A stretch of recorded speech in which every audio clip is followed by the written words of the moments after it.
এই জায়গাটা থেকে 10 ফিট সরে যদি পাঁচিলটা যদি যায় তাহলে চৌরাস্তার মোড়ে আর কোনোদিন যানজট হবে না বলে আমার মনে হয়। আর জনগণের দৃষ্টি আকর্ষণ করছি, সবাই যদি এরকম পরিবর্তন চান তাহলে একে শেয়ার করে দেবেন বেশি বেশি করে, এবং যশোরকে যারা ভালোবাসেন তারা অবশ্যই যশোরবাসীর পক্ষ থেকে এই কাজটা অবশ্যই করবে।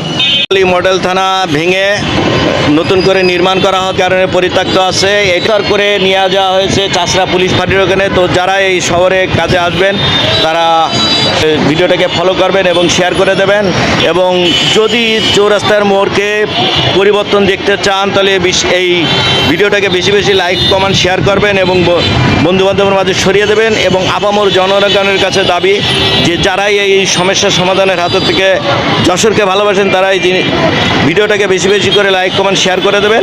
যশোর কোতোয়ালি মডেল থানা স্থান পরিবর্তন হচ্ছে এবং সরকারের দৃষ্টি আকর্ষণ করছি। দেখতেই পাচ্ছেন আমাদের এই চৌরাস্তার মোড়ের এখানে মুসল্লিদের চলাচলের সমস্যা হয় এবং যানজটের সৃষ্টি হয়। তো থানার পাঁচিলটাকে পর্যন্ত যদি সরিয়ে নেওয়া হয় তাহলে আমাদের এই যানজট থাকবে না। তো যারা যশোরকে ভালোবাসেন এবং এইরকম পরিবর্তন চান তারা চ্যানেলটাকে সাবস্ক্রাইব করে দেবেন, ভিডিওটাকে ফলো করে দেবেন এবং বন্ধুবান্ধবের মাঝে ছড়িয়ে দেবেন। যশোরের 18 লাখ মানুষের তরফ থেকে এই ভিডিওটা। তো যারা পরিবর্তন চান তারা অবশ্যই ভিডিওটাকে লাইক কমেন্ট শেয়ার করবেন আর পরিবর্তন করে দেবেন। মুসল্লিদের নামাজের সময় এই জায়গাটা মেলা যানজট হয়।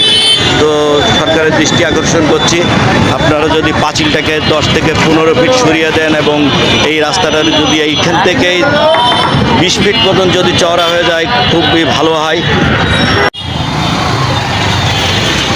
চৌরাস্তার মোড়ে দেখেন নামাজের শেষে লোকজন রাস্তা পার হওয়া একটা সমস্যা।